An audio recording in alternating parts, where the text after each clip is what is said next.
So let's just get into like some of the strategy of the first episode. So we saw like the food comp slash car comp where they all got in the car with the groceries, and then like the twist was the last person out gets to keep the car. What did you guys think about this as a competition?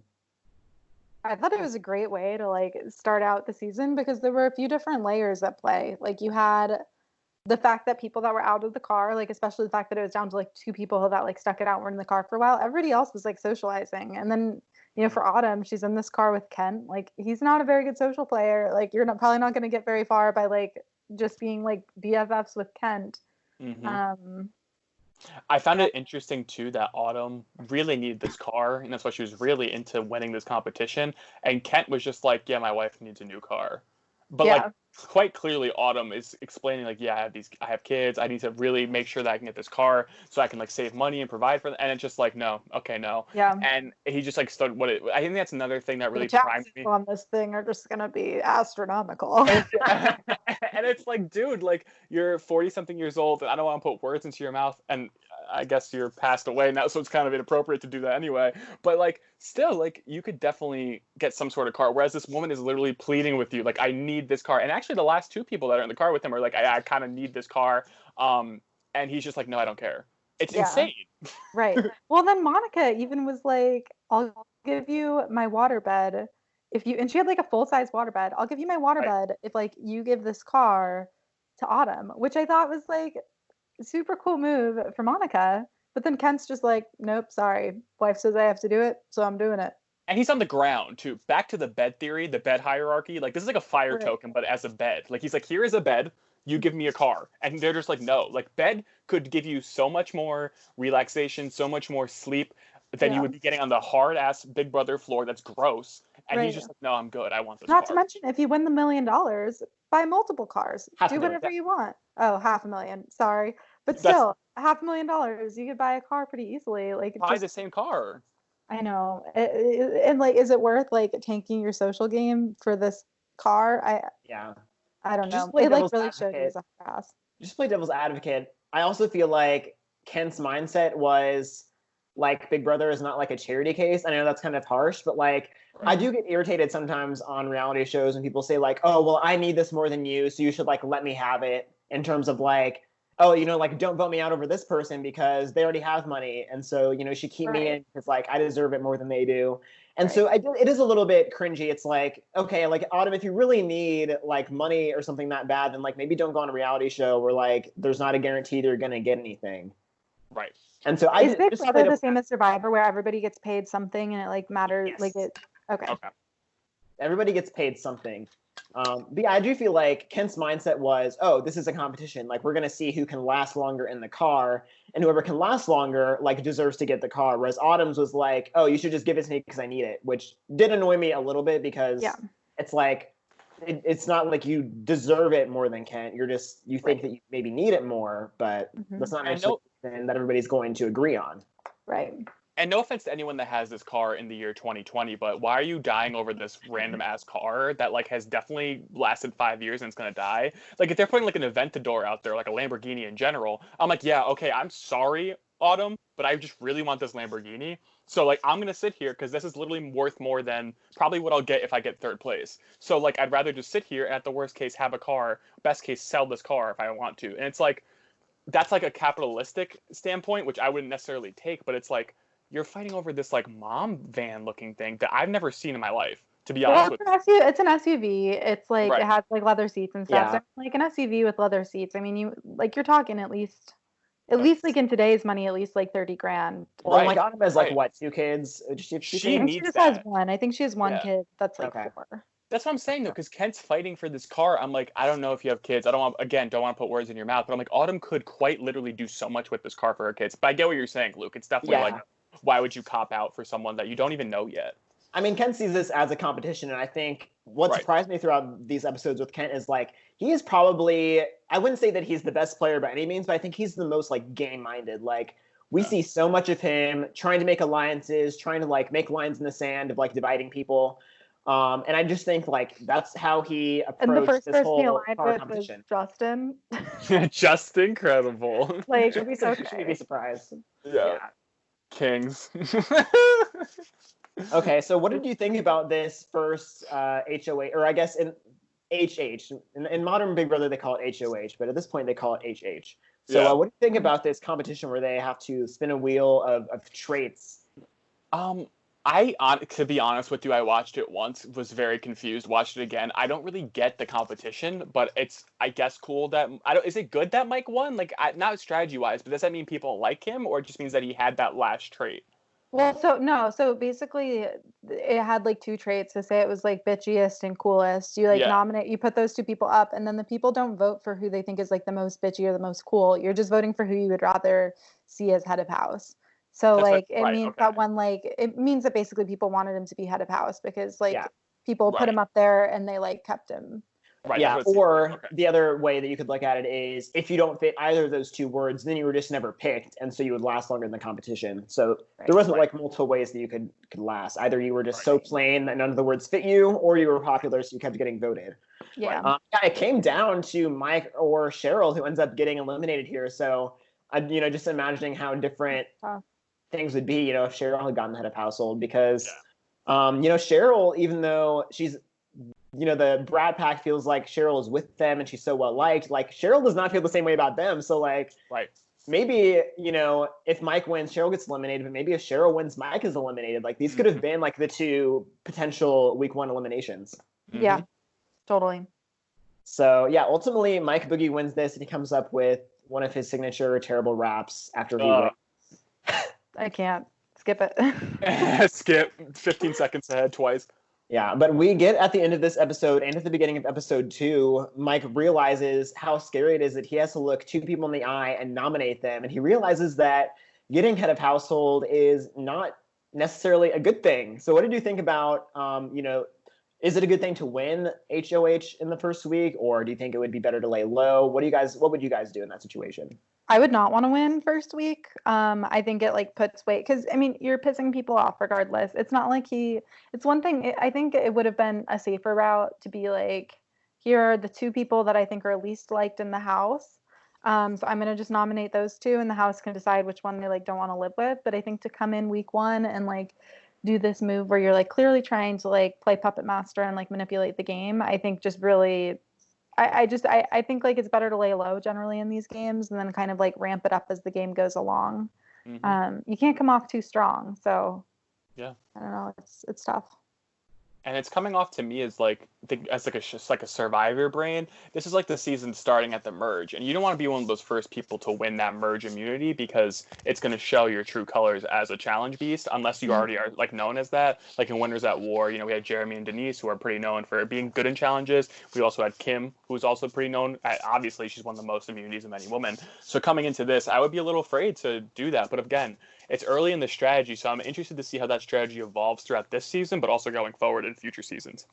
Yeah. I mean, this is something I love that Big Brother, started out the modern game with this vote, because this still happens all the time. Like there is not a season that goes by where there isn't somebody who's like, I have a target and I have a clear pawn, and obviously everybody's going to vote out my target because they're terrible and I hate them, and everybody loves this other person, and it's just the classic Big Brother trope of thinking that you have it on lock, your target's going home, you're going to get what you want, and then the house is like, nope, screw you, like we're voting out the pawn, because Nicole is basically like the face of this anti-Brat Pack, anti-Chilltown sentiment.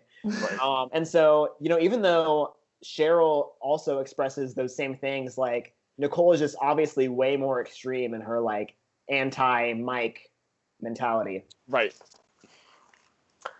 Yeah, so to go on, we get a segment in episode 2 that is basically just like everybody saying Nicole is a lot. Like Nicole is doing the most. Like Nicole is so obnoxious. We get Mike Boogie saying, my nominees of people I would want to nominate is Nicole and Nicole. Like he only wants Nicole out. What do you guys think about Nicole and like how abrasive she is? I feel like it's not necessarily like if her goal is to get far in the game. It could go one of either way, because if you're being this abrasive, someone might take you to the end because they know no one likes you. But at the same time, it could go the opposite way, and people are like, no, you're so annoying to be around. Because on Survivor, like, yes, you sleep in the same place and you're basically stuck to the same area of an island, but at least you can like walk around, talk to different people, and hide away for like a little bit.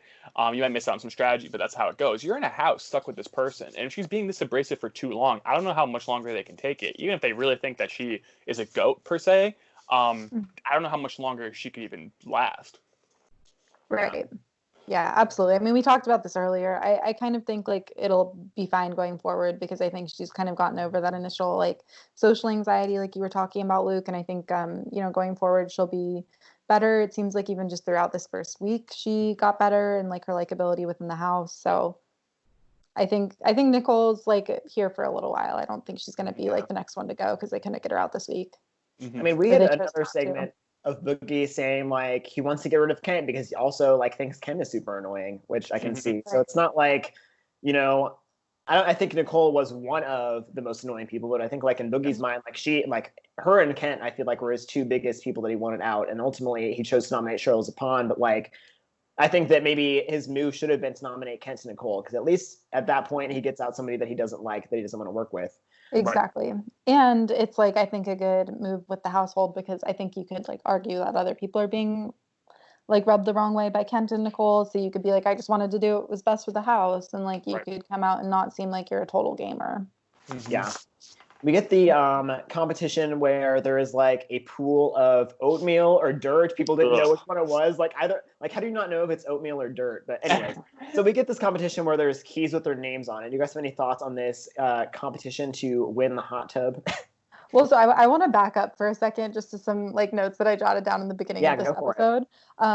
It really cracks me up that Kent, like this homophobic dude, is constantly saying like, "Oh, I'm hooking up with Justin." Like he always says the words "hooking up." Yes, like, you could tell Bunky the first time was like, "Hooking up in what way?" He's like, "Bro, what are you talking about?" Yeah, and then also he literally said, "These chicks ain't chicks; they're guys that will cut your nuts off." Literally, that was the quote, courtesy of Kent. So I just want to draw attention to that and say Kent is a weirdo and is just a lot to handle here. And also, chicks can be badass chicks. They don't have to be like chicks disguised as guys that are gonna like literally castrate people. Like I don't know, that's like a lot to me. They can just be challenge beasts. That's how it can. Yeah. And just the hooking up thing throughout the whole first week, I was just dying. Oh, I know. Being like, oh, I'm hooking up with Justin. It's like, oh, are you hooking up with Justin, Kent? Yeah, I know that. I feel like my parents would be the same way. Like, I don't think they know what hooking up means. Right. Hook up culture. Yeah. I just like cracking up. I know that it's like I'm just critical for no reason, but I thought it was really funny. But so going back to this like weird oatmeal tab, I was generally proud of Nicole. She was very nervous about a scabies outbreak, or she like had scabies previously because of a hot tub, which like iconic.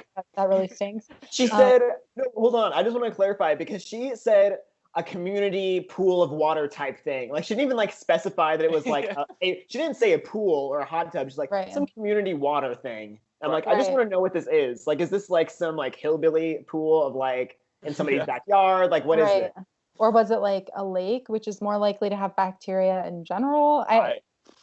It was just like a weird thing, but I was very proud of her for jumping in, and I think that was that was good for like her social game to prove that she like is here and she's like, because I was thinking in my head like, what if she just straight up like doesn't go in or like takes a long time to like get up the courage to get in this pool and then they end up losing? Like she's gonna be the one to go, I think, if that's the case. But I was proud of her.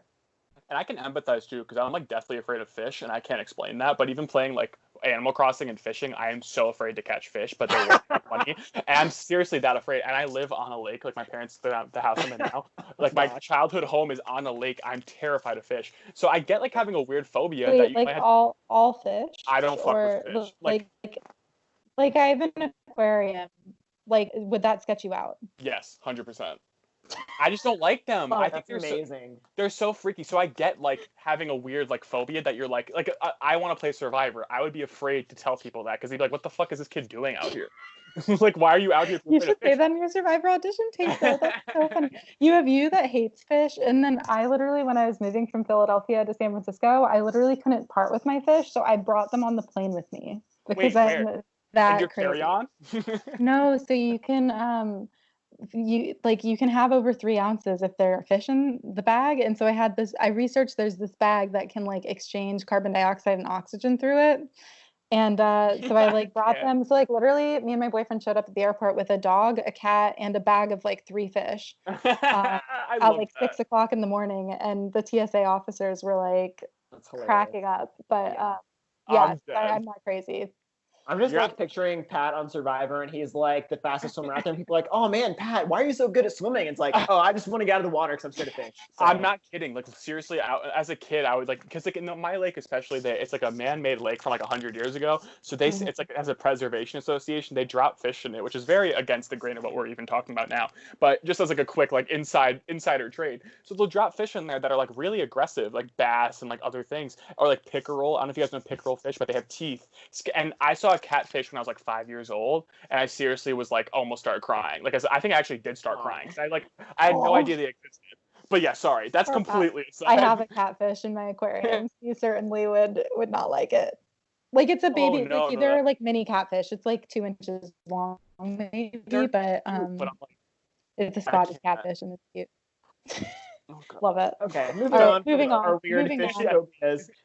So ultimately they win the hot tub, and like later they do this weird like strawberry whipped cream kissing thing. I don't even like 100% understand like what they were doing. I just remember like people were saying Autumn was like very eager when they were like in the hot tub. Like she was really going for it. Yeah. Like Autumn is like trying to get some ASAP. Absolutely. Well, also before getting into that, or maybe it was happening. Well, I wrote down, so there was like an interaction with Nicole and Mike, where she was talking to him, and she's like, "I know I come off too strong," and I feel like it showed me that like she has a good self-awareness, even if she's like a little bit crazy and abrasive. She does have good self-awareness. The hot tub thing, though, I was like dying because we didn't see that much of it, but yeah, I really was dying. But Cheryl really had like whipped cream all over her boobs. Where like clearly she had like some guys in her boobs with some whipped cream. Yeah. And I was just like, Cheryl, what's going on? There's here? this How like did you really get whipped hilarious cream shot of like Cheryl like with whipped cream on her face, and her eyes are wide. I was like, oh, Cheryl, your poor son, and she has a daughter too, which she didn't even mention. I'm like, I guess only your son is embarrassed, and like your daughter's totally okay with it. But right. As an aside, I keep getting called by my boss, so don't think I'm taking like I texted you guys, but I want the audience to know that I'm not just like sprinting out of the room every 5 minutes. But something I handed in didn't go through, so I'm gonna send that after. But I'm just dead that after all of this, like going into the second episode, I was like, Cheryl's such a sweet lady, but she has a frisky side. And then going into the second episode, second and third, like with the whipped cream, I couldn't believe like she's awesome. Like, and I mean, if it was like 2020, I would be like, yeah, no, obviously, like women can be who they want to be. This is 2001, and they should still be able to be who they want to be. But she's doing it in such a different time, clearly, because we're talking about all these other things that are going on. You know, like queer people are being like literally like targeted on TV, not in like a violent way, but just definitely like, you know, like the Bunky and Kent thing. And then we see Cheryl just doing her damn thing with the whipped cream. Like I think it's so iconic. I know. I know. She's an icon. Sad to have seen her leave this first week, but yeah, I know. But honestly, this cast is so good. Like there's maybe, you know, 1 or 2 people that are kind of like blah, whatever to me, but the rest of the cast is like great. I love this cast. Yeah. And you know, later this episode we get a lot of like the Will and Shannon stuff. Shannon says that her top qualities in a guy are TAA, teeth, ass, and attitude. Kassie, are these your top qualities? Intelligence. What? Are these your top qualities in a guy? Teeth, ass, and attitude. / intelligence. You know, I respect the TAA thing. I don't know if for me personally, the TAA, I can relate to the I think having a nice smile is nice and everything. But the TAA, iconic sort of accent, I don't think, but I've also been dating somebody for a long while, so I don't know what it's like to be single these days. So who knows? Maybe TAA would be my thing. Hard to say. But I guess that's why Shannon. That's why Shannon didn't go for Justin. He didn't meet the teeth requirement or the intelligence requirement actually. No. So he was like, you know, I don't know if he has an ass either. So he might have only been like 3. I was just dying because we kept going back and forth between Will being all over Shannon, and then Shannon in her confessionals being like, I don't want to hook up with anyone here, especially not right now, you know. So it was just so funny because she's just I don't know if she's just like kind of towing him around, but then like they had that moment at night where they were like clearly doing something under the covers. Who knows? Unclear. Yeah, I don't know. I don't like know if they were doing anything sexual, but I mean, they definitely cuddled. Like they showed Right. that a lot, and so Which yeah, is it's hard to cute. know. Yeah, it's hard to know if like it went anything more. But yeah, like Will is just so into her, and she is Yeah. just so like I'm professional. Like I'm not about to be hooking up on national television. Right. Yeah. Are you guys familiar with simping? Okay, No. well, simp is like, I think maybe I told Cassie this in our org, but like to be a simp is to just like you are a guy who will do like anything for a woman. You'll just like be like so sweet, do everything. Like you really just it's really just being a nice dude, like nice, like big nice guy energy. Okay. Will is such a simp. I'm telling you right now. He walks in there and it's just like Shannon is playing him completely. And to me, it's like fire. Like I find Will attractive. Yes, Will is a like iconic character in my eyes. But what I find more iconic is Shannon just dragging him along, at least for now. And I hope like this continues for a while. Like yes, I put Will as my winner, but I want Shannon to like become this huge character of Big Brother and hopefully come back again. That's like my trajectory I want for Shannon, and I hope that's what it is. Yeah. Yeah. So I guess for the rest of the episode, we do get like an Autumn is needy segment. Like we get like some kind of secondhand, confessionals from Boogie and Hardy. Basically, we saw Autumn trying to crawl into bed with Hardy and kind of coming on to Mike, and they were both just like, "This is too much." And then at the end of the episode, we get the nomination ceremony, and it was pretty harsh. Like Mike was saying, like, "Nicole, you're my target. Cheryl, you're the pawn. Everybody loves you. Nobody would send you home." And he just like I was surprised how blatant he was with just like, "This is who's going home. This is it." And what did you guys think about his nominations? Literally, when Kent's name came out, like in the box of fate or whatever it's called, I literally wrote down OMFG, I hate him so much. I was just like really mad that he wasn't nominated. So I don't know. I mean, I think like it's season 2, like strategy hasn't been fully fleshed out yet. Worth a try. Like I understand the sentiment to be like, well, that makes sense, right? If I put somebody that's not likable against somebody that everybody seems to like, that was like almost head of household, it'll be a no-brainer. I don't know if he should have been as blatant about it as he was, though. I kind of question, like, I think maybe if it wasn't so blatant that was what he was doing, it wouldn't have happened that way, because I think part of the voting out Cheryl was like backlash to the Brat Pack. So if he hadn't made it like such a thing, they very well could have kept Cheryl. I don't know. Mm-hmm. Yeah, I think Kent pointed out in his diary room, he's the one that said the words like Brat Pack or Chilltown. I don't think that like Shannon, Will, and Boogie are aware of how much they make themselves a target as like a trio. Like I think that they see themselves as like very well liked and like in a very good position, because if you are like in a really top position where everybody really likes you, then you can make a move like this where it's like you can get the whole house on board with your agenda. But Mike doesn't realize he's not necessarily in that like most likable spot. Like alliances formed, and I think one thing that saves Kent here is maybe Kent was really going around saying all the girls are together. It's going to be girls versus guys.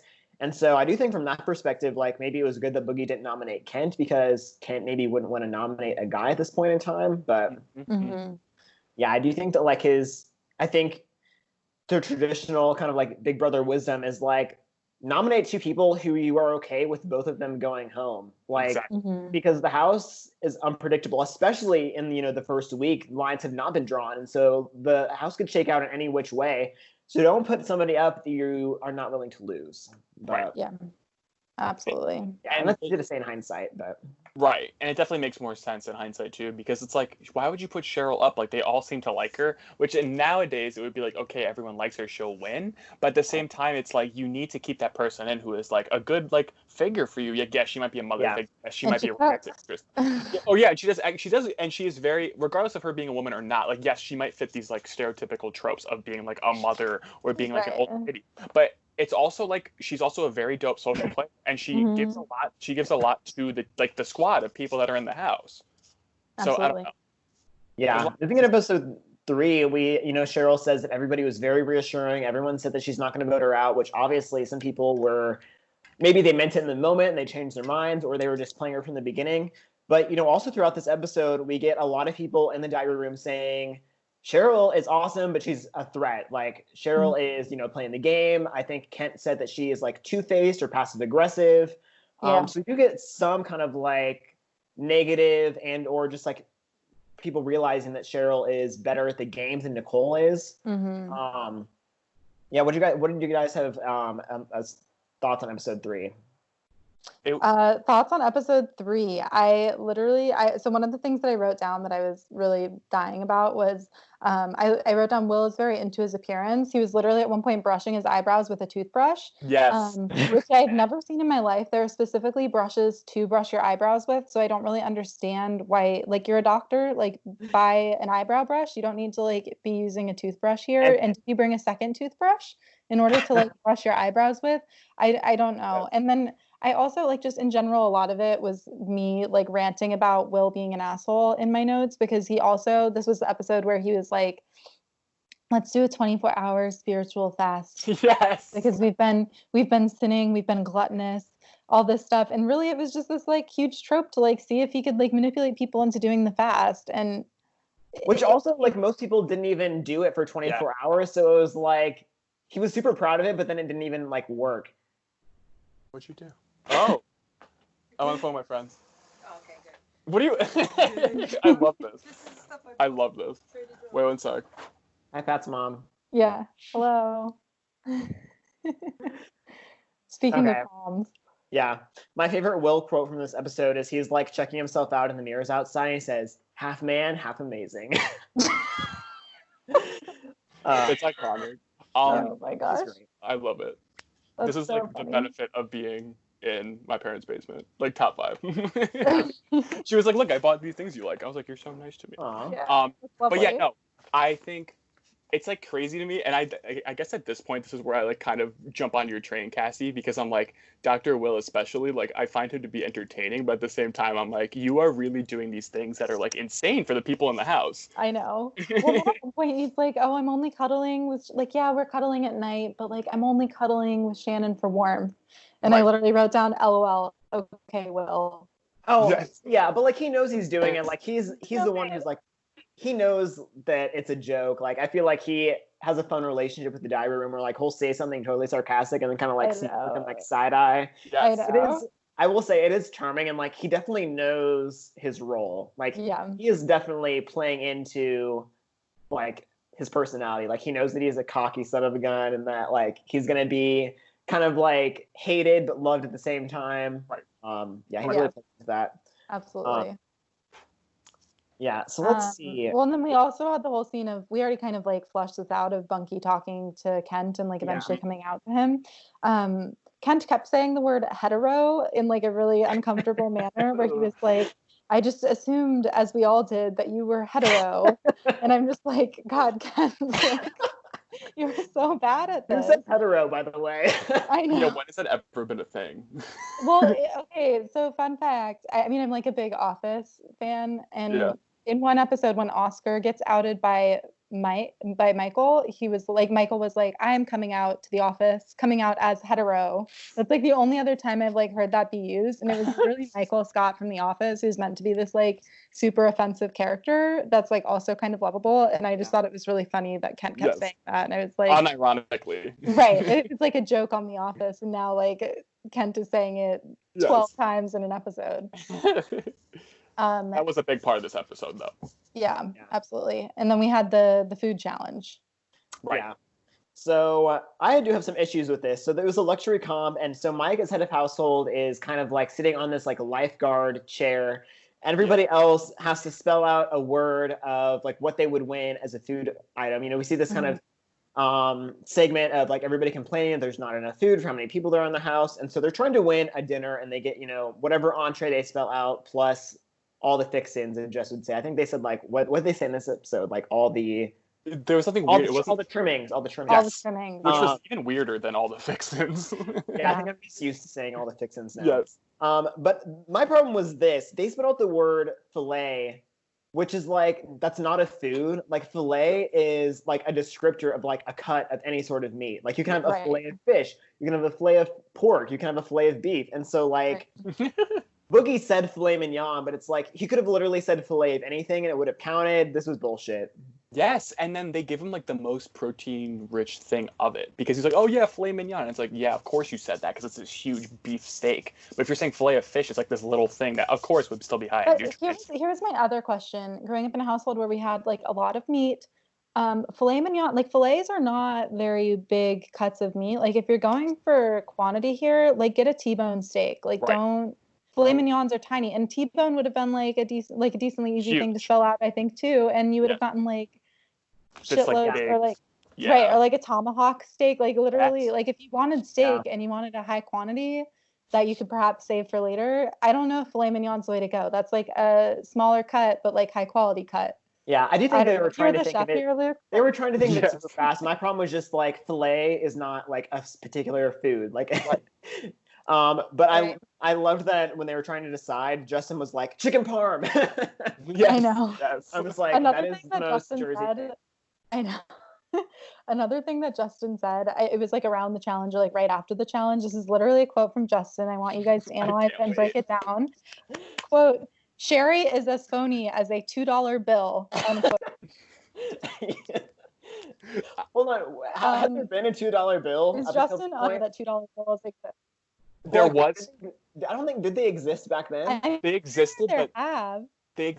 they became like less and less used. I remember like I only know this because like in like around first grade, second grade for me, this teacher brought in a $2 bill because we had never seen them. But I know like in the Right. original, like probably like when like our grandparents' age, like 60s, 70s, 80s, not decades, but like that old, like long ago, they were definitely a thing. So to me, when I heard this, I was like analyzing because as a future English teacher, I'm just sitting there, I'm like, this is like gold. Like if someone wrote this in a poem, I would be like, oh wow, the like the feelings that exudes, like you're talking about Right. phoniness, but it actually exists. So for me, I was like, he's not thinking that hard into it. He just dead ass didn't think that $2 bills existed. Okay, but Right. that's The actually a $2 phrase, bill though. was first commissioned in 1862, and then it was discontinued from 1966 until 1976, and then Yes, I eventually see it that. was resumed. The $2 bill was last issued in 2003. Yes. So I mean, yeah, like $2 bills were being issued at the time. Justin's just being a dumbass. That is a phrase, my- though. Like, I've heard that in other contexts. Yeah. I wonder what the like, what was Either it? way, I think it's ridiculous that it's like it would be Justin out of all the people. Like, what Yeah. a weird way to say that she's phony by saying like she's like a $2 bill, which literally exists. They're just like rare. It's almost like a diamond in the rough, you know? Yes, like you're yes. finding this $2 bill. Or It needle would have been a better phrase if it was like as phony as a $3 bill, mm-hmm. because $3 bills don't exist. That we know for sure. Mm-hmm. It was just funny to me. That was I just like as awful as Justin is, not now because I'm sure he has really gotten his shit together, but as awful as he was then, like it just had me dead because every time he says something like a one-liner, to me it's automatically in the Rolodex of things I'm bringing up, regardless if people understand it or not. Like which we'll get to episode 4, but like this was one of those things where I was like, wow, this is just such a, like a Justinism that's like so funny to me, and it's really unfortunate to me that he's insane and had to get kicked out of the house, but you know. Yeah, I don't have too much else in episode 3. We did see like Nicole and Hardy grow closer, which is a very, interesting duo because I feel like they're just so opposites. Right. And we do see Mike Boogie is kind of counting votes, and he says that the votes against Nicole were going to be Will, Shannon, Justin, and Krista. So that kind of shows where Mike's head is at in terms of who he trusts the most or who he thinks he has on his side. Mm-hmm. And to be fair, Justin does get kicked out, but even if Justin didn't get kicked out, they still would have lost though. Like it would have been 5-4 instead of 5-3. Mm-hmm. Yeah, I guess Boogie did get slightly screwed in, Justin's unfortunate exit. Mm-hmm. But yeah, moving into episode 4, it opens with Julie Chen saying well, that. in the end of episode 3, we also saw the beginnings of Justin's violence, like with Kent being like, "Stop stealing my pillow," and then Justin like got in his face. Yeah. Yes, which was ridiculous. So we like a little bit of foreshadowing happening. Yeah, so it opens with Julie basically saying that Houseguest has been expelled for, multiple threats of violence. So we see some of these, threatening to punch Autumn in the stomach, saying he's going to give her a black eye, something about a kidney shot while he's like, I'm not even going to go there. Yeah. And then, the intimidating Kent thing, like basically saying that he was going to like pop Kent in the face or like put your hands up, Kent. And ultimately we get down to, like, it's hard because I want to laugh, but it's also so cringy. First he says that he's going to crack Krista over the head with like a dustpan while Krista is intoxicated and they're like making out. And then The infamous line, "Would you get mad if I killed you?" while holding a kitchen knife to her throat. Oh, what was your guys' reaction to seeing this insane, so referenced? Like, this is an iconic moment people still reference today. So what was your guys' reaction to seeing this for the first time? That makes me feel, okay, there's two things. First of all, it's really sucks that it's like some sort of, I don't want to say domestic violence, but definitely violence towards women. It sucks the way it's portrayed, and I don't want to make light of that part of it, and I'm glad that he was kicked out of the house. Yeah. Secondly, that being said, I was in tears laughing so hard, and I felt so bad. I really do feel bad because this is not something. If this came on TV now, this would first of all blow up, and it would also be like it would be like, how the fuck can you let this happen? Like, how'd you even let it get to that point? And now, like, obviously we see on Survivor, Dan just getting booted off.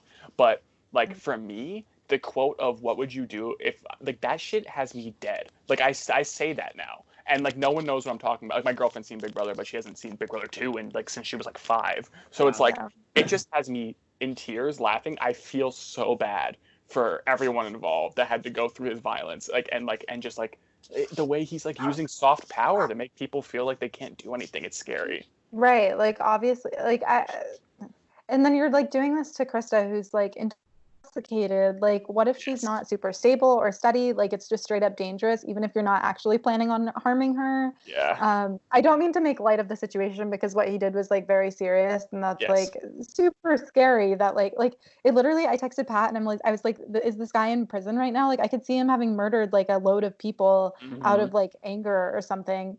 I like very scary. Like very. It just like made me feel like he was a psychopath or something. Yeah. Where it's just like, this is very uncomfortable, but also like, who said, would you be mad if I cracked your skull with this? Would you be mad if I like cut your throat? Essentially, like, dude, it's so bad. You are so fucked up. Yeah. So I how intoxicated was she? Like, she must have been like real intoxicated to not even have this phaser. And I don't think she remembered it. She didn't even remember it the next day. Yeah. Right.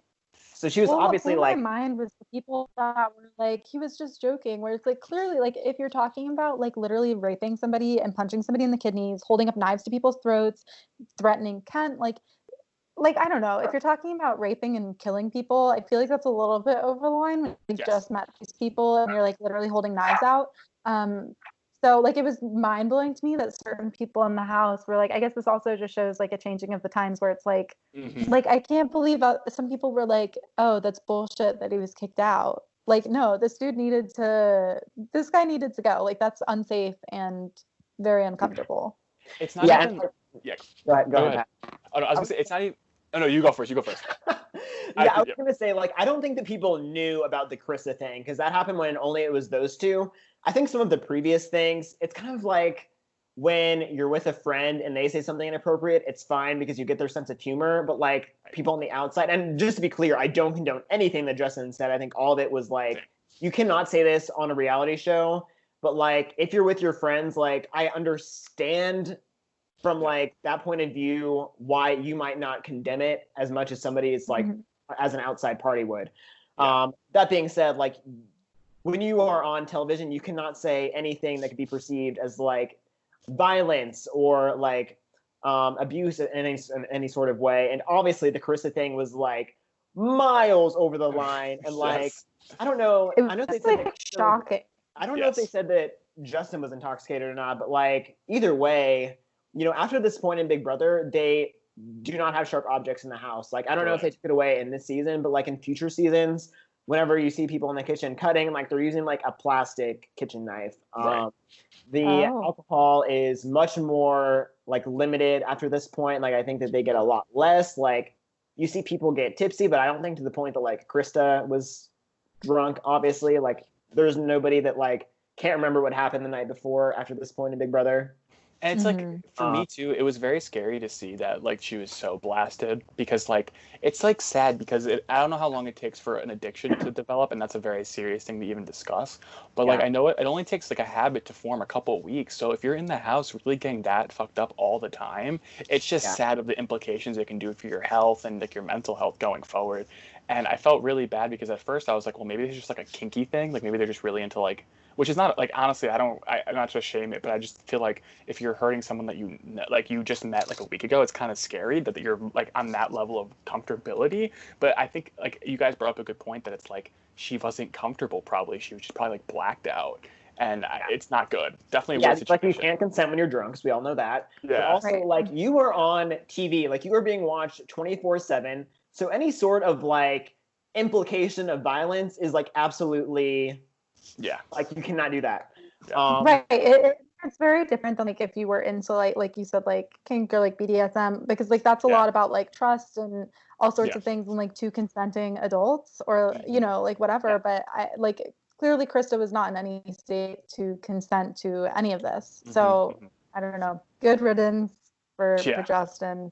Yeah. Yeah, I mean, Needed. Would You Get Mad If I Killed You is like, I would say it's only referenced like amongst like niche, like super fan Big Brothers who like have gone back and like watched the season and all that kind of Yeah. stuff. But I know this is jumping forward a little bit, but since we're talking about it, let's just talk about like his interview with Julie and like what kind of Twilight Zone we were living in during that interview.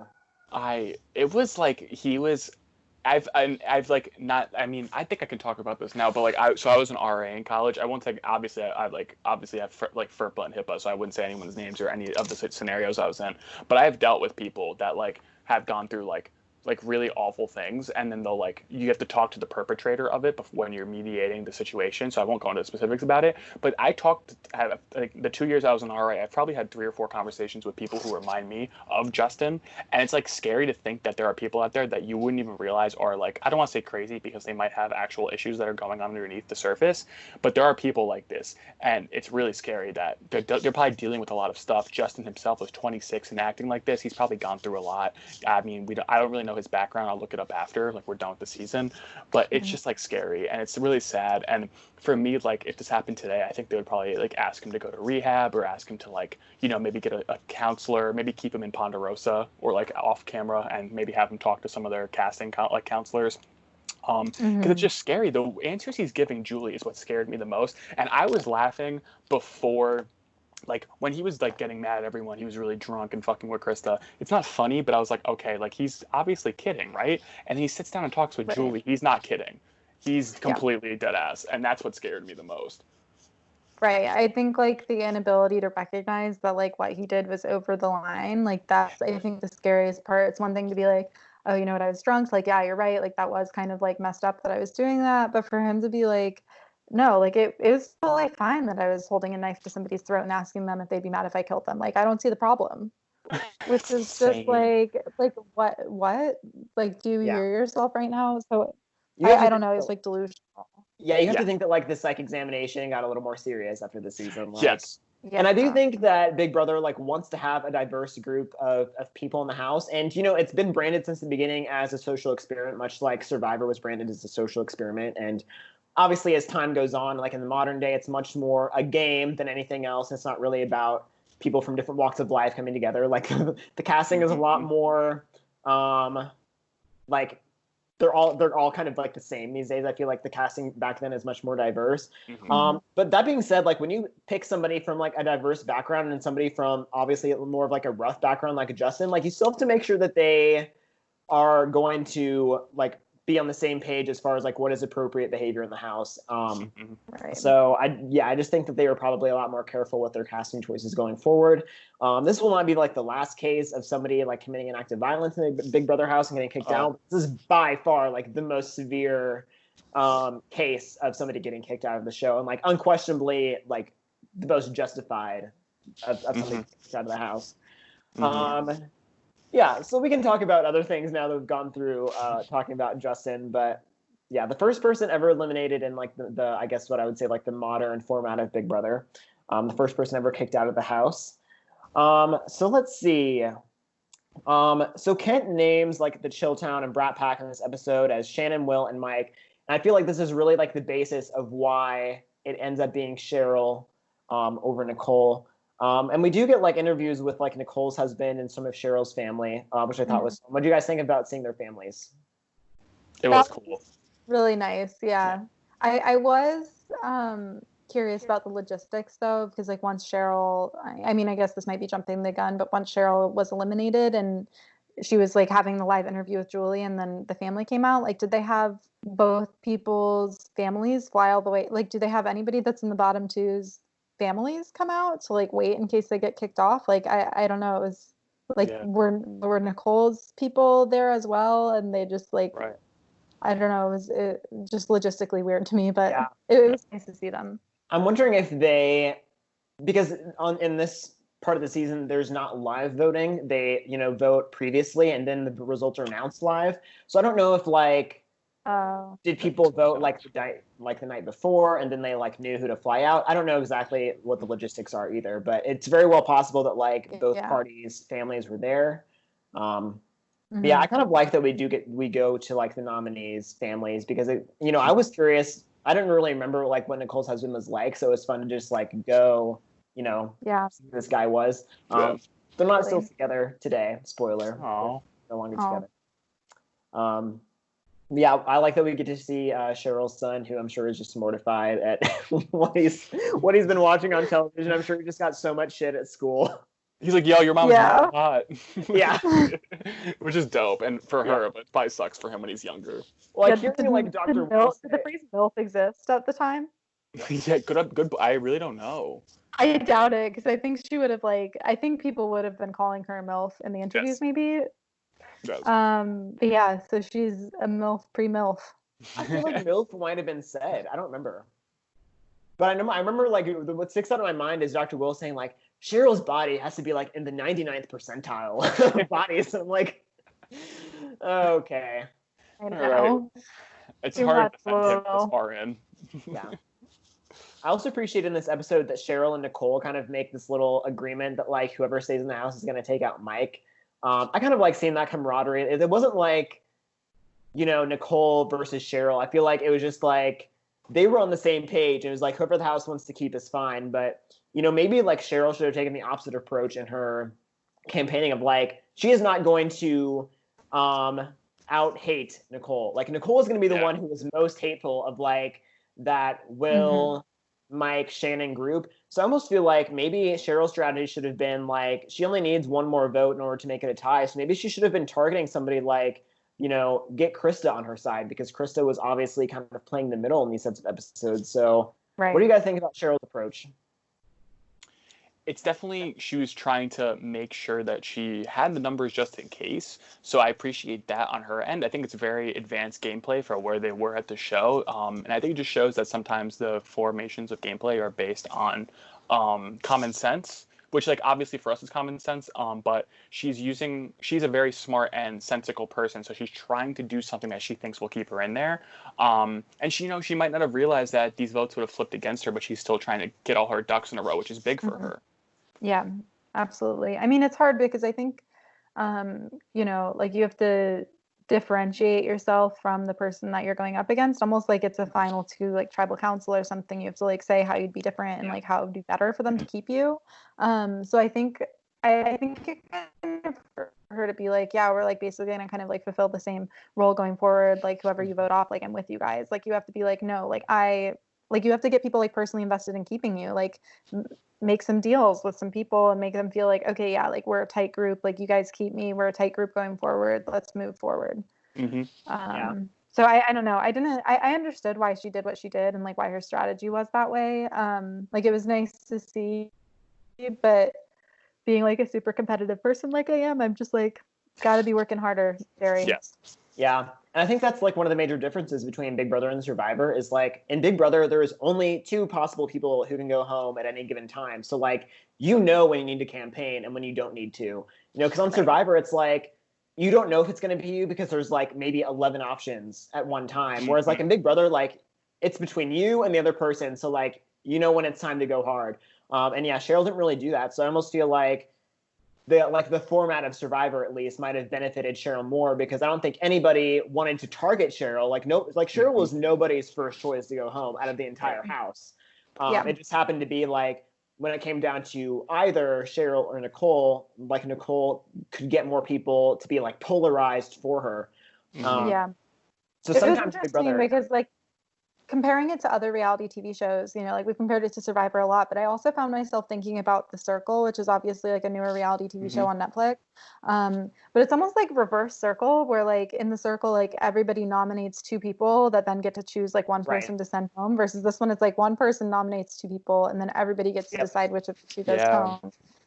So it kind of is like similar to Me to the Circle, which is like a little bit weird. I like wasn't expecting that, but Yeah. yeah, it's like a totally different strategy, like what you do when you're head of house, and then like you said, you only have two options. You can only go so many places where even if ideally people wanted to go for Mike, like you couldn't touch him that round. Right.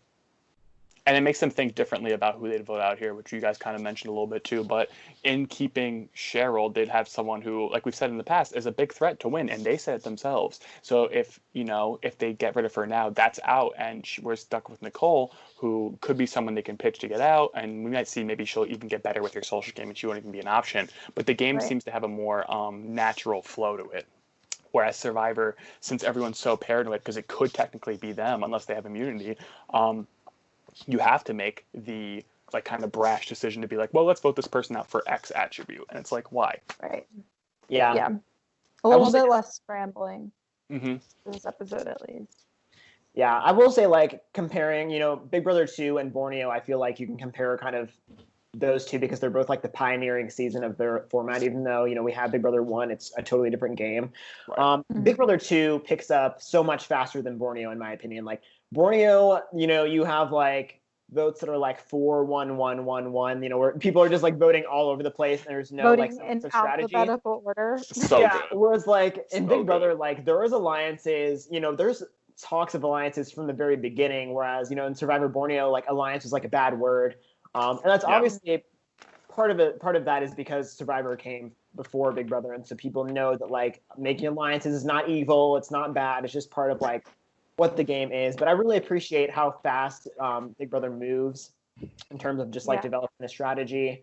And just that like so many people came into this ready to play. Like in these two episodes, like the people that stick out to me the most were like Kent and Krista in terms of like these two people are here to play the game and to win. Like these two people have their eye on the prize. Whatever you think about, their different backgrounds or how they behaved in the house, like those two really were there to play. 100%. Absolutely. Yeah. So we do get a little bit of a sit down with Cheryl and Julie. Do you guys have any thoughts about that?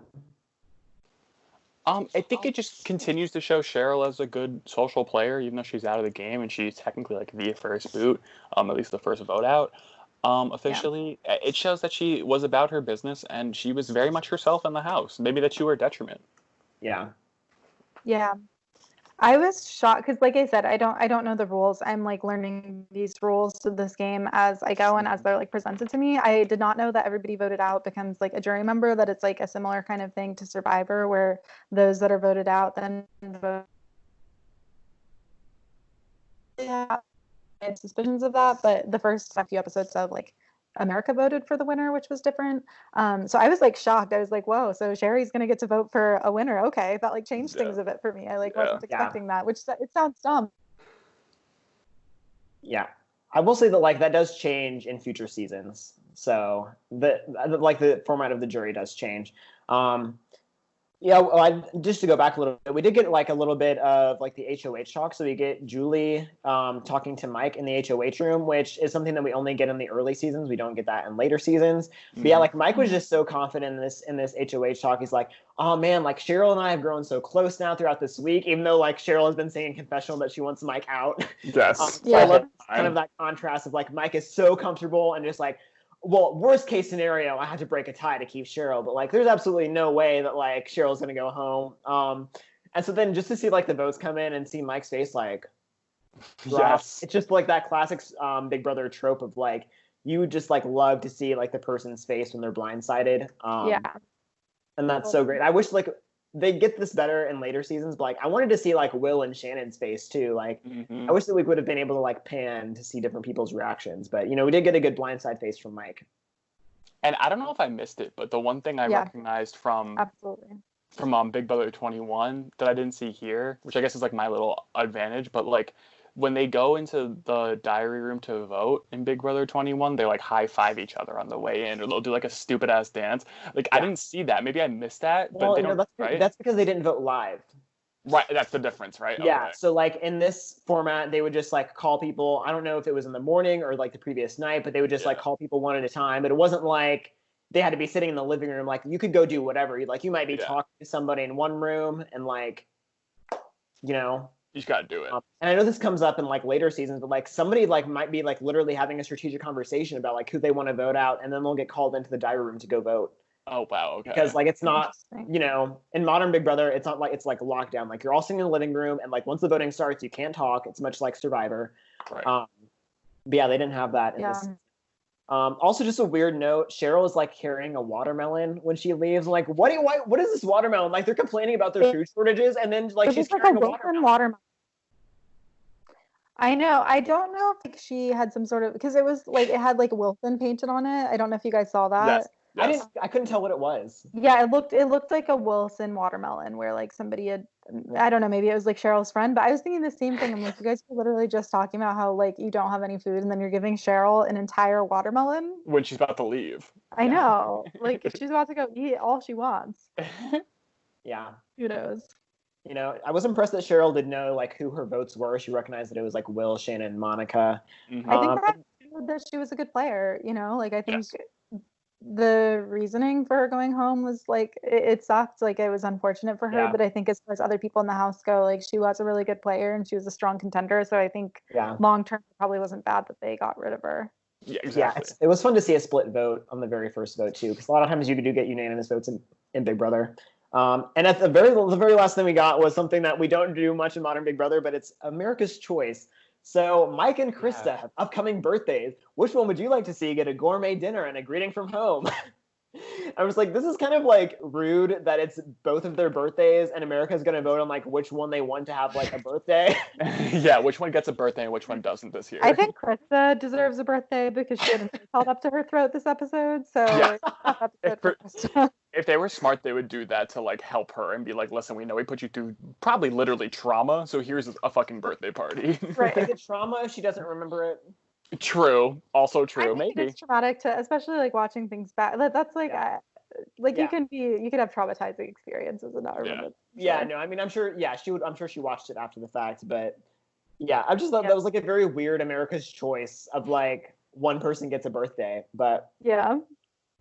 Okay. Do you guys have any more comments on the episode before we get into like some predictions and superlatives? Yeah, so final thoughts about Big Brother in general, since this is like my first interaction with it. And also, I mean, it's interesting because like of the time difference, like we're watching and dissecting this thing that occurred 20 years ago. Yeah. But okay, like so many people smoked cigarettes in the house. We didn't really touch on that, but that caused some conflict too because they like gave up smoking for some reason. They didn't really get into it, but whatever. A lot of people smoke cigarettes, and also it was very overtly sexual. Like I get that they like want people to hook up in the house, but the amount of pans that they did on like women's bodies and like the men's bodies while they were like working out was startling for me. I was shocked by that. Yeah.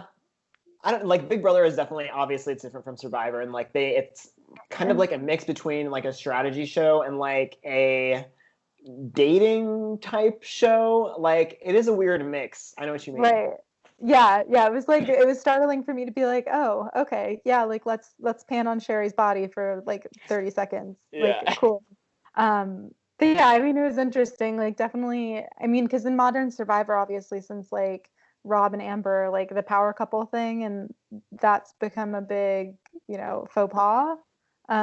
So I'm interested to see how that develops throughout the Big Brother show, because like I said, it's 3 months. It's different than being out in the wilderness for a month. So I'm curious how that kind of develops going forward, and if there's any sort of like targets put on people's back if they like start hooking up.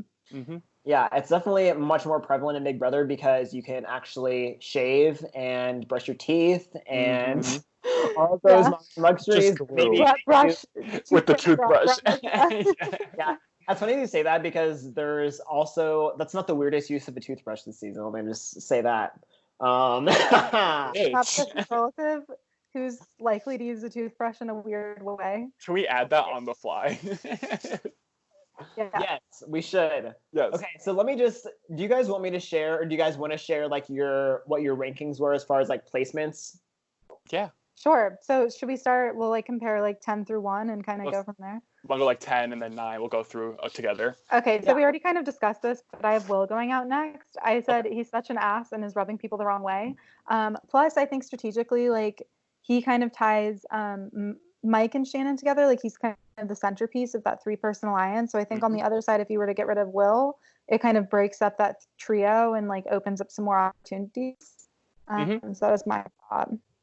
I put Autumn just in the sense that, like you were saying, her insecurity, I feel like that's going to come to a head at some point. This might be too early for it, but I was saying unless she wins HOH, which kind of seems unlikely to me, she might just get that Cheryl treatment, but in like, maybe people will put her up, but not because they like her, but because they think like maybe there's a bigger target like Will or like Mike if they don't win, or Shannon. If they put Autumn up against, like, let's say Shannon or Will, like, it's probably, for me, I feel like people are gonna be like, well, at least we like Shannon, and even though Will or Mike is weird, at least we like them. Compared to Autumn, I could see Autumn having like either a blow up or just, you know, anything like that. Not that she's unstable, but just like in that kind of way. Right. Okay. Yeah, I mean, go ahead. So is that? Oh, I was just gonna say I totally agree with that analysis. I have her going out ninth. So Yeah. for like reasons. Yeah. What Pat, were you gonna who do you have? I was just gonna ask, like, who does Pat have ninth now? Oh, okay, ninth. So I wrote Shannon. Weirdly enough, I want Shannon. Shannon's the one. If I could pick someone to win, I would choose Shannon. But I think the fact that she is in this like Rat Pack or Brat Pack. Is it Rat Pack or Brat Pack? So it's Brat Pack, but it's gonna be more known as Chilltown. That's kind of like the moniker that sticks. Okay. So out of Chilltown, I see her doing the worst. And even though I want her to do the best, I think one of Dr. Will, Boogie, and or Shannon is going to have to go. I just know that Dr. Will is a big character. Maybe he gets bigger in other seasons. Same thing with Boogie. So I guess they make it further. And that's kind of like my impetus for putting Shannon here. Because as much as I want her to win, I'd rather see her come back for a future season and win that. But I mean, I want to see her win this one, but I think it's more likely that she's going to be called out as a threat sooner rather than later. Right.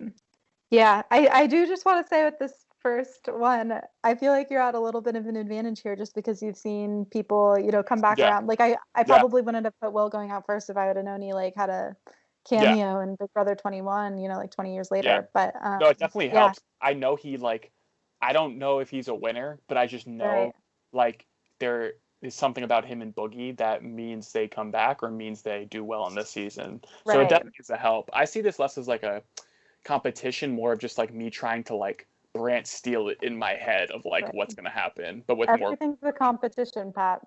I know. It's funny because you're very competitive and I like to say I'm not competitive. Yeah, I like to say, no, but I like to say I'm not competitive, but at the same time I am. But like with things like this, it's like fun. You know what I mean? Yeah. But I'm curious. Totally. I'm not like in it like to the death or anything, but yeah. I do want, just to be clear, I would like to win. I love it. Okay. So who'd you put eighth? Eighth, I put Kent. I thought, you know, like at this point in my rankings, like Will is gone out of the Chilltown alliance. And at this point, like I thought that bigger alliance might start kind of like eating each other a little bit. And Kent seemed like a quality of life boot to me where I was like, kind of an asshole. He also snores a lot at night, which is not to be understated. Like my dad is a really good, like whenever I've gone camping with my family, he's like very loud, where even if we're in like opposite tents and like two separate campsites, I can still like hear him and it keeps me up. So I like, I just feel like the snoring and the annoyance and also like the hardcore gaming with being like, let's be in an alliance. Let's be in an alliance. Okay, yeah, let's be in an alliance. I think is like going to catch up to him at this point. He's being too aggressive. I also put Kent in eighth, which is so funny. Yeah. I wrote, my reasoning was very similar. I focused more on the unlikability factor, and I also wrote that I think he'll have a blow up at some point. I think he's a little unpredictable. I don't think he's level headed. I don't think he has this long 9 month, or not 9 month. Sorry, that'd be insane. 3 month trek for him. I don't think it's going to go well. I think it's going to come to a head at some point. Yeah, agreed. Okay, seventh place. Should I go? I can go first if you want. I put Mike. Okay. Oh, so right. No, go ahead. I would say I put Mike. This I kept going back and forth about like a lot of these middle slots. I feel like the ones that were like the first boots were easier, and the ones that were the last boots I had an easier time conceptualizing. But the middle I kept like shuffling around. I ended up putting Mike because at this point the like larger group, you know, probably a little bit segmented at this point, but I just predict that Mike eventually is going to get on people's nerves a little bit. He also got a target on his back, I think, after being head of house this week. So I did think boy Will, I thought maybe he'd like be more vulnerable. Yeah, I ended up putting Bucky Who did you put, Pat? Yeah, I ended up putting Bucky. Bunky. Bunky, sorry. Why do I wrote Bucky, you saw that? You did, yeah, you did. It's okay. I didn't even, you know what? I don't think I Bunky is realized not that. a real name, so Yeah, I feel like I was trying to like make rationality out of it. Like I was like, yeah. oh, Bucky. Oh, so I'll fix that. Right. Bunky. And my reasoning, again, thinking of this as like a fake brand steal in my head, I was like, okay, Bunky got Kent out for some reason. Like you can say as much as you want, they got over it. It's green pastures. But I could see Bunky trying to get Kent out and then maybe seeing as too much of a threat. Like they don't realize to minimize your threat level, you have to make sure that you're not the number one person that is like the biggest target. And if Bunky got Cheryl out, or at least was like kind of the one getting the wheel spinning, and then a couple rounds later he gets Kent out, or maybe even is the architect of previous booths, it's going to seem like too much for me. That being said, I would like to see Bunky go further than this. And if, he doesn't win this season, I hope he's one of those people that comes back. Absolutely. Who'd you put for, we're down to 6 now? Yep. 6. I put Hardy. I really like Hardy. I think he's a cool dude. But I think maybe he might be a challenge beast, and he might be someone who is also good at mental fortitude comps, and also just physical competitions in general. Don't want to pigeonhole him as that, but he is a built dude. If this was Survivor and we were getting that content of him being someone who's weightlifting, I'd be like, oh, for sure, he's going to win all these challenges in the end. But obviously, they don't know that because it hasn't happened yet. For me, I think this is straight up like maybe Hardy wins a couple HOHs/HHs for a couple weeks, and then people are like, we can get rid of him, which would be stupid for people like that. I see as going further, like Dr. Will, Mike, and other people like that. It would be stupid to get Hardy out for that, but I could see it's early. Maybe they'll just do that. Yeah. Just to be clear, the competitions, I know that Hardy is a big guy. The competitions in Big Brother 2 and 3 are so low budget. Some of them are embarrassing. So I know you might be thinking like, oh man, Hardy is stacked, but it's hard to, I wouldn't say that there are, from my memory, I don't know if there's that many like brute strength competitions, any. So. Okay.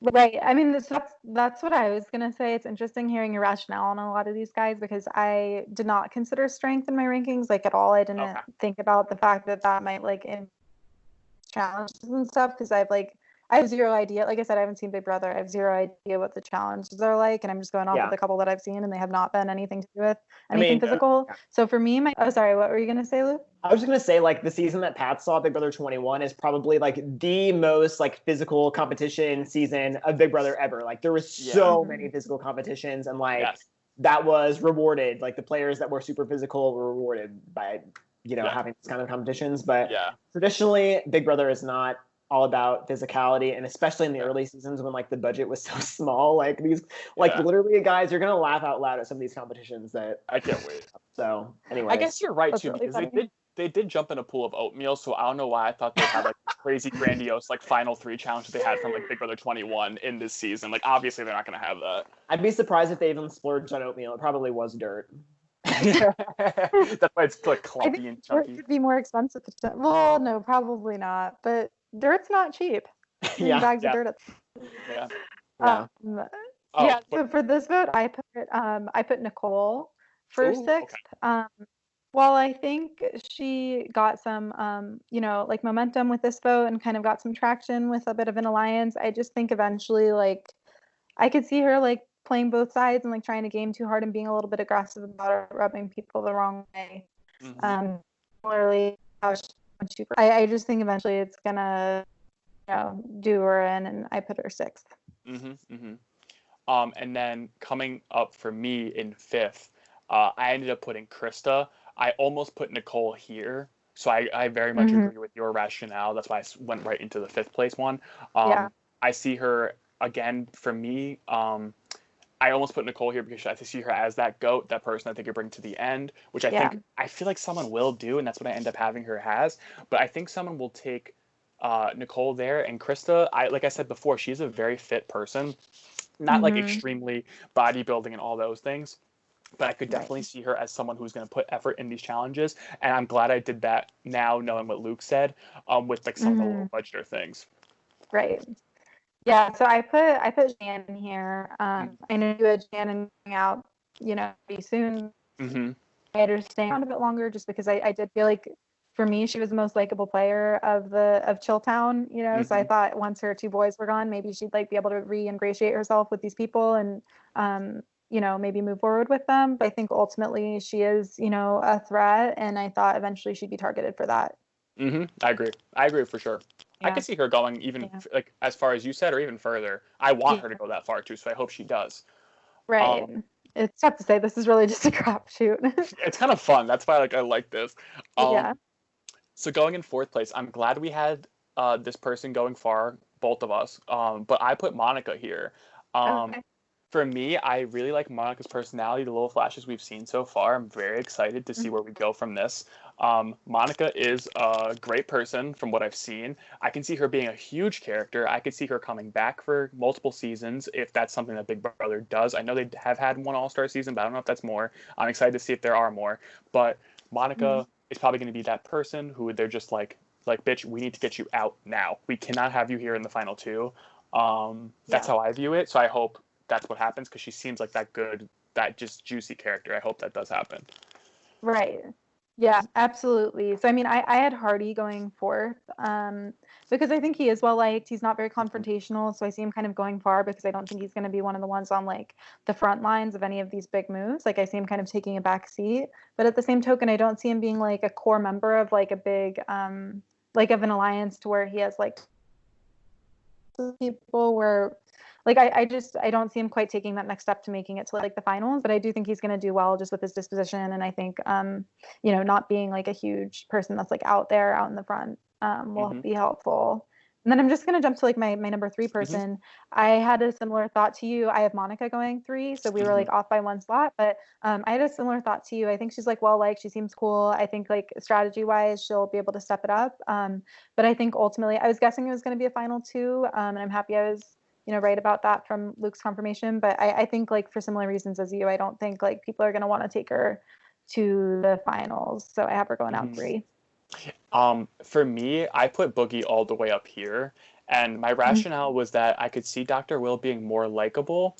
And somehow if like my final 3 is, or at least like it's a combination of Boogie, Nicole, and Dr. Will. So in my eyes, let's say like Nicole wins for some reason, or whoever that other person might be. I don't think she's gonna take like Dr. Will.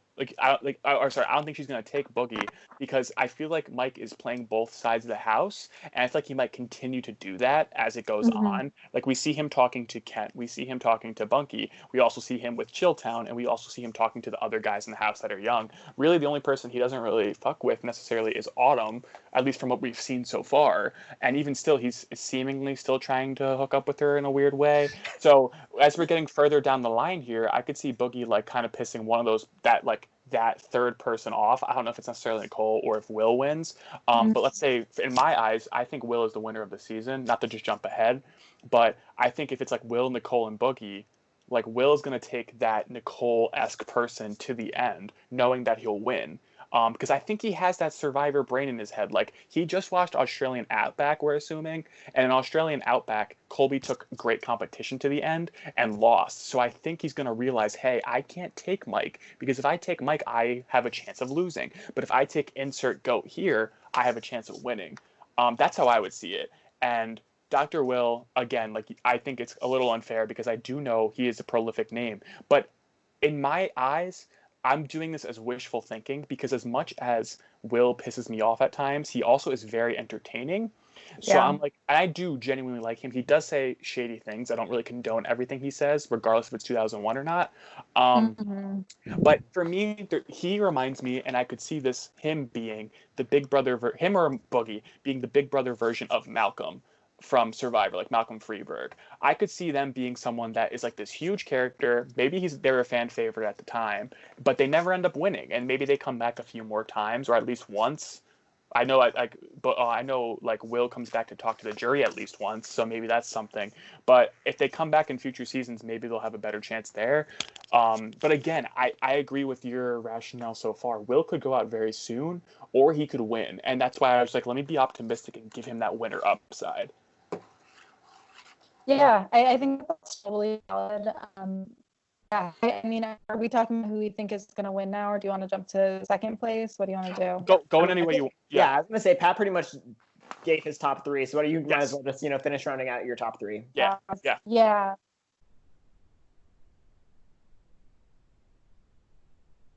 Did we lose Cass? The early seasons of Survivor, they wouldn't really have like a goat figure. So top 2 being Bunky and Krista, and I thought Krista was me. Bunky, I think, is well liked. He's easygoing. I don't think he's, I think as long as he doesn't continue to be like really out there with the moves, I think he has the potential to keep his threat level pretty low. And then I think Krista ultimately, like I put her down as ending up winning because she seems pretty easygoing. She's kind of straddling the line right now.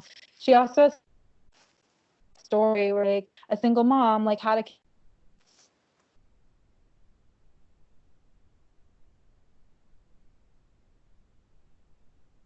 Did she cut out? I don't hear Cass. No, I don't hear it right now either. Wait, let me text. She might just have a bad connection. Let me see. Maybe she ventured into a part of the house that's like a dead zone. Yeah. Her Wi-Fi was like, what would you do if I killed your connection? Oh my god. Yeah, I feel like Justin is going to be like a running joke for like the rest of the time that we do this. I can't, yeah. Yeah, I'm really excited. I'm so excited for you guys to see like the next set of episodes because like you both have like really good like predictions and perceptions of some players, and then like you guys are going to be totally surprised by some of the other ones. Like I feel like it's such a mixed bag of like some of you guys, like you're spot on with some of your things and like totally gonna be like mind blown when you see some of the stuff. I love that. Yeah, so I'm really excited. So I know Patrick sent me some of his answers for the superlatives, but why don't I just go through and ask you guys some of the superlative questions and just like off the top of your head kind of just spout out an answer. Mm-hmm. Okay. I will. Yeah. So I feel like this first one's kind of obvious. Like most likely to hook up. I would say not in the Kent term of hooking up. Yes, and like fucking or like making it or just I would say Will and Shannon. Okay. Yeah, I think Will and Shannon as well. I think Will's gonna wear her down. Yeah. Okay, so that one was kind of obvious. So other than Will and Shannon, what other 2 house guests could you see getting together? Bunky and Hardy. I think Hardy's low-key queer. I'm saying it. But I'll go out Bunky on is married. Oh, Bunky's is he? married. Yeah. Bunky's married. Oh God, not fun then. Oh. And also, Bunky is like, no offense, but he's old and hairy. He's a hairy man. Yeah. Never know. Wait, go. Do you want to go first, Cass? I want to think of a more fun one. I'm gonna say I was gonna go Hardy as well. Nicole's married too, I guess. I'm gonna say Hardy and Krista. Hardy and Krista. Oh yeah, okay. Like an out of left field one. It's like a little bit. Yeah. But I don't know what Krista's relationship situation is. I was gonna say, do you guys know if Autumn's in a relationship? No, she's definitely not. She's like definitely trying to hook up. I feel like Autumn and Mike are kind of horny. I could see them like doing it. I could see Mike being like really annoyed with Autumn, but maybe just like wanting to hook up with someone and seeing like Autumn as like the easy bet. And Autumn was seeming to like be on his trail a little bit, not necessarily like trying to hook up with him, but like just around him. I think that'd be Autumn was like trying to hook up with Hardy so badly this episode too, but I just don't think we're into it. Where she was like, "Do you want to talk about SEX?" And oh my gosh! Oh, it's so bad. Do we need to say SEX or can we say sex? Like I don't know. It felt like how a little old weird. are we? Right. That's like what I meant. Like she's just kind of immature to me. Yeah. Oh man, she's bad. Okay, so most likely to quit. I think I literally wrote verbatim, I think Nicole or Autumn because they're so explosive. If I had to choose, after talking out a little bit, I would say Autumn because I think Nicole has built up her social game and you guys have definitely shown me that out of what we got. Yeah, I think Autumn as well, just because I think Autumn is like lonely and a bit insecure, and I could see like just the loneliness getting to her a little bit. It sounds funny to like be lonely in a house full of people, but I just think like if she's not getting the affirmation and like the, like physical affection that she needs, I could see her going. Mm-hmm. Yeah. Most likely to win head of household the most times. Let me find it.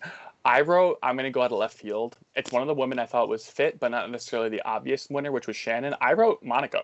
She just seems fierce. I was going to see Monica too, because I see Monica as being like a pretty diverse player, like as far as the things that she's strong at. So I think, and I don't think she's like a huge threat to people. So I think Monica.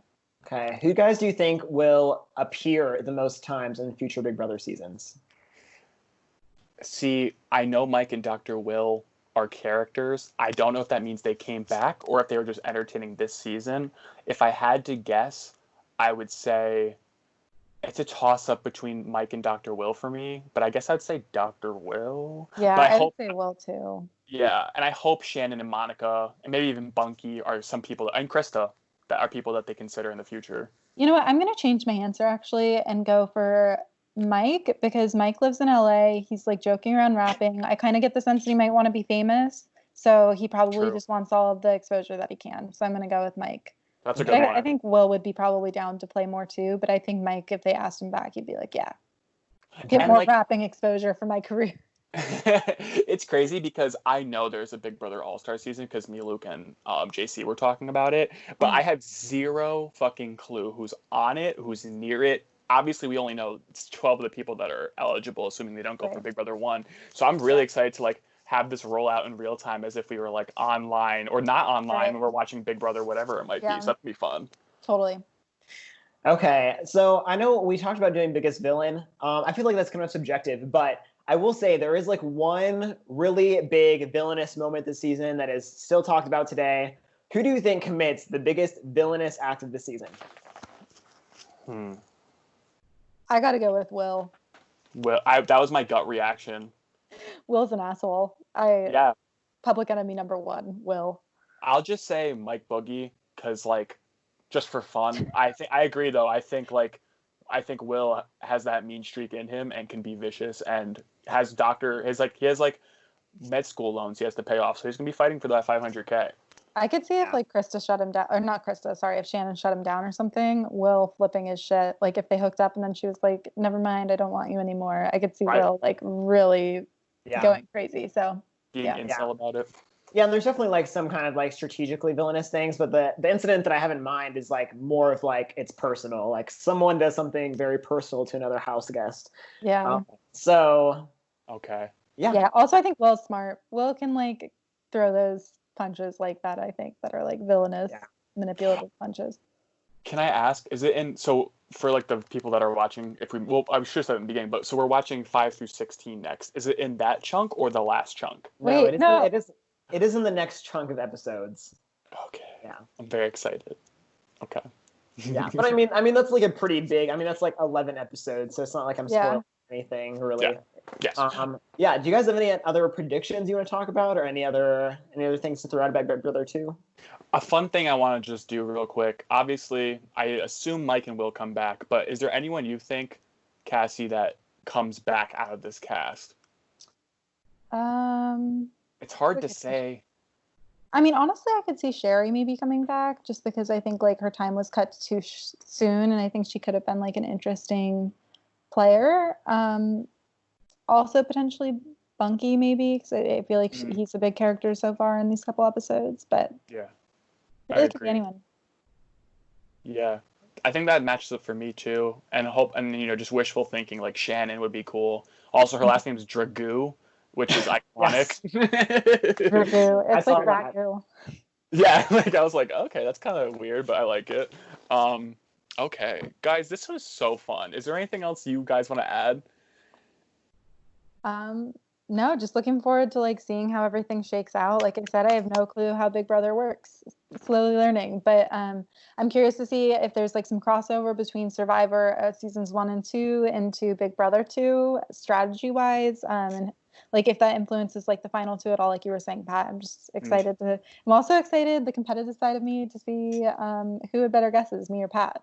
Yeah, I and I hope in the future those are the only 2 people I know from Big Brother before season 10. That anyone else from this season I just have never heard of. But I know Dr. Will's a thing. I know Mike Bookie's a thing. And maybe it's just one of those things where they're just people that are pre-merge, but they are like Bryce Isaiah is a huge character in our community, like in Survivor, but he went out 3rd place. So maybe that's just what it is. But the fact that the show like harkens them in is weird to me. So I guess that is definitely an upper hand. But I'm excited that Luke says that we have some major slip-ups anyway. So I'm excited Yeah. to see where that is. No, I'm excited too. Yeah, no, you guys both had really good predictions, I felt like, regardless of how much information you knew. So I feel like, yeah, I did write 7 exciting pages either way. of notes, so Yeah. it's paid off. I'm just like, I'm very like that when it comes to classes, but when it comes to viewing, I just like absorb it and then I like spit it back out. Even for notes, Survivor. I do not take that many notes in class. This is like, Yeah. I was in game mode where I was like, I'm gonna Let's get it. Yeah. Like I said, I'm like super competitive, so Right. it's not surprising. Well, yeah, thanks for tuning in, everyone. I hope you'll yes. continue to follow us through our journey through Big Yes. Brother. And I'm excited to see, what the future holds. If there's anyone that's watching along with us, we're going to be watching episodes 5 through 16. I'll put that in the description. We're going to be posting weekly, probably around the same day this is posted. So check your subscription box and make sure you're subscribed to see more of that. And thanks for entertaining us. Luke, thank you so much for bringing this to the table. I know we brought this to the table and you were very excited about it. JC might join us for certain episodes or down the line if one of us, like, for example, if I've seen a season, maybe JC will step in. But this is going to be a good thing we can do all summer just to keep ourselves entertained without Big Brother. So thanks, guys, so much. Yeah, this has been so fun. Bye, guys, and thanks for watching.